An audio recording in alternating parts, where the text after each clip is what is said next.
Regarde tes concombres. Non, vraiment, regarde-les de près. Ces feuilles jaunes, molles, recroquevillées. Tu vois ces petites fleurs qui tombent avant même de devenir un fruit. C'est le signal d'un échec total. Et le pire, cette colonie de pucerons, ils ne sont pas invités. Ils sont la conséquence directe de TA faiblesse. Tu penses que c'est la malchance? Le mauvais temps? Non, c'est toi. C'est ce que tu fais, ou plutôt, ce que tu ne fais pas. Tu vas au magasin et tu achètes cette poudre bleue, cet engrais miracle vendu dans un seau en plastique. Tu crois bien faire. Tu suis les instructions sur la boîte comme un bon petit soldat. Mais tu ne fais qu'empoisonner ton sol. Cette chimie force la plante à pousser, à faire de la feuille, encore de la feuille. Des tiges fragiles, gorgées d'eau. Tu crées une plante obèse et sans défense. La sève devient un sirop de sucre pur, un festin royal pour les pucerons. Ils ne sont pas stupides. Ils attaquent les plus faibles et tu as transformé tes concombres en proie facile. Arrête cette folie. Jette cette boîte de poison. La solution ne coûte pas 20 €.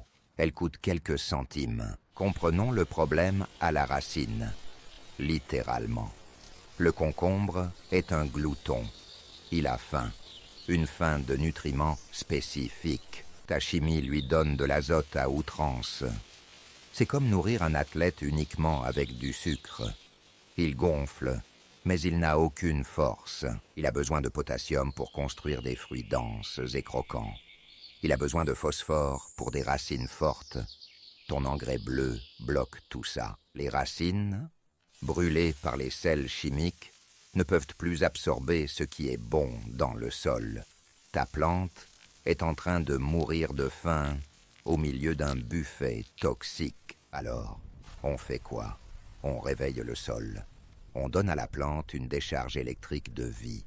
Et on le fait maintenant. Va dans ta cuisine, tu as besoin de 3 choses.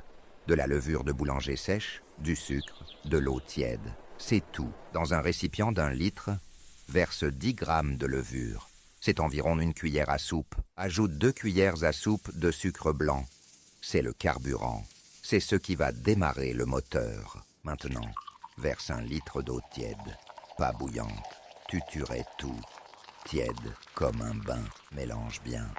Et maintenant, patience. Laisse ce mélange dans un coin chaud pendant 2 heures. Regarde, tu vois cette mousse? Tu sens cette odeur? C'est la vie. Des milliards de micro-organismes prêts à travailler pour toi. Ce n'est pas un engrais, c'est un activateur de sol. Un probiotique pour ton potager. Il va décomposer la matière organique et la rendre disponible pour tes plantes. Prends un arrosoir de 10 litres. Remplis-le d'eau. Maintenant, l'étape cruciale. Verse un seul verre de ton concentré de levure dans les 10 litres d'eau. Pas plus. La puissance doit être contrôlée. Mélange légèrement. Tu as maintenant 10 litres d'un élixir de vie pour ton potager. Maintenant, va vers tes concombres moribonds et donne-leur à boire 1 litre par pied. Directement au sol, pas sur les feuilles. On nourrit les racines. C'est là que la vraie bataille se gagne. Cette solution va réveiller les micro-organismes de ton sol. Ils vont transformer les nutriments bloqués en nourriture assimilable. La plante, sentant ce nouvel afflux de vraie nourriture, va changer de stratégie. Fini la croissance paniquée, place à la reproduction, c'est-à-dire des fruits.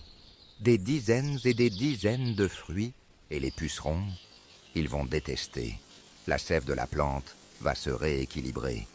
Elle ne sera plus ce sirop écœurant, mais une sève complexe et pleine de défenses naturelles. Ils iront chercher une autre victime, une autre proie facile dans le jardin de ton voisin, qui utilise encore des granulés bleus. Fais ça 1 fois par semaine, pas plus.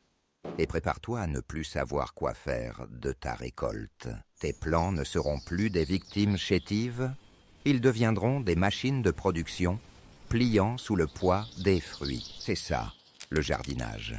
Pas de la chimie, mais de la biologie, de la force brute, intelligente. Alors, Tu as le choix. Continuer de pleurer sur tes plantes malades ou prendre un verre, de la levure et te battre pour ta récolte. La vérité est souvent brutale, mais elle est la seule qui donne des résultats. Des sauts et des sauts de résultats. Si tu es prêt à arrêter de faire des erreurs et à commencer à récolter pour de vrai, alors abonne-toi. Sinon, bonne chance avec tes pucerons, tu en auras besoin.